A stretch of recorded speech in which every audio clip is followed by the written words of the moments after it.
Bien, continuamos este teorema del valor intermedio para funciones continuas, claro, y nos dice lo siguiente. Supongamos que f es continua sobre el intervalo cerrado a, b, y sea n cualquier número entre f de a y f de b, donde f de a es diferente de f de b.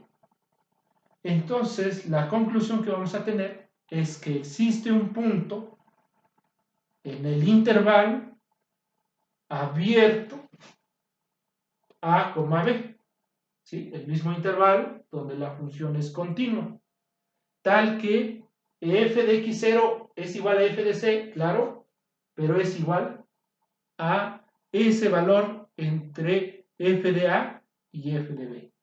¿De acuerdo? Vamos a explicar las condiciones de la hipótesis y de la misma conclusión de manera analítica y de manera gráfica. Muy bien. Primeramente dice que si f es continua en a, b, significa que es continua en cada punto x, tal que x está entre a y b. Muy bien. Aquí, en este caso, esta primera parte significa o es el significado de la continuidad de una función en un intervalo. ¿De acuerdo? Es el significado o la definición de que la función es continua en un intervalo.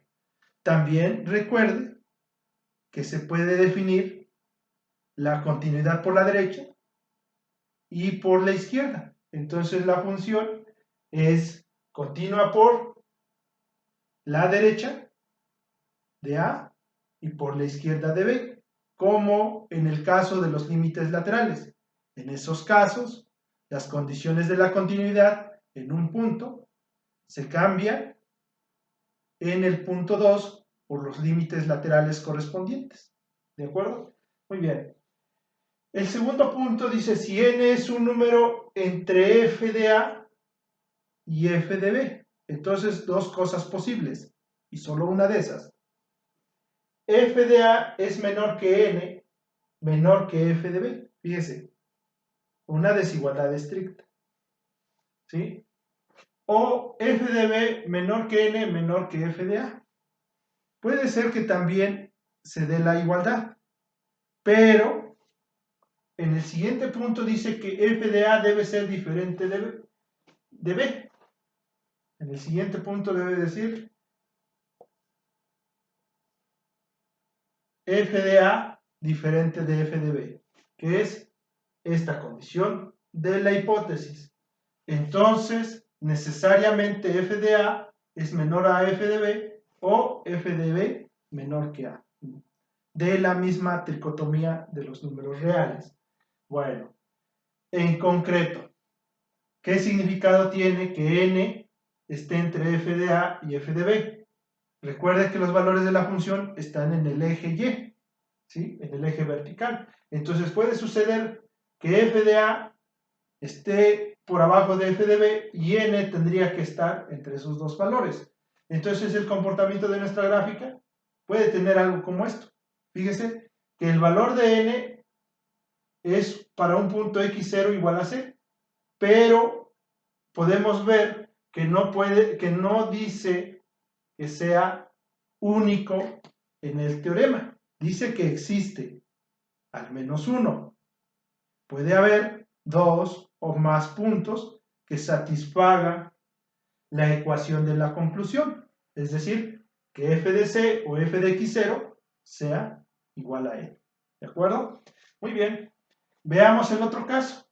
Ahora f de b es menor que f de a, y claro, n está entre esos dos valores, y tendríamos este caso. Y por último, dice también en la conclusión, existe un punto de x0 igual a c en el intervalo abierto a, b. Entonces, c necesariamente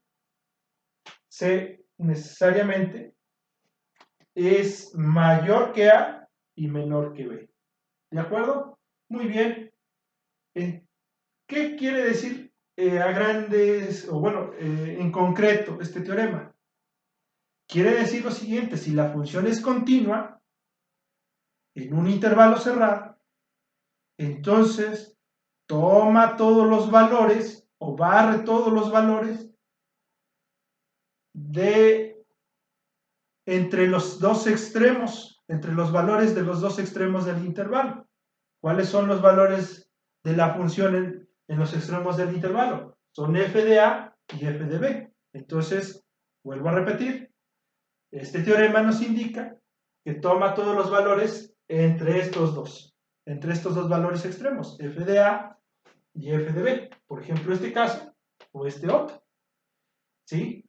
Esa n es justamente, si es arbitrario, pues puede ser cualquiera de ellas, ¿sí? Excepto los extremos, claro. Muy bien, continuamos posteriormente. Gracias.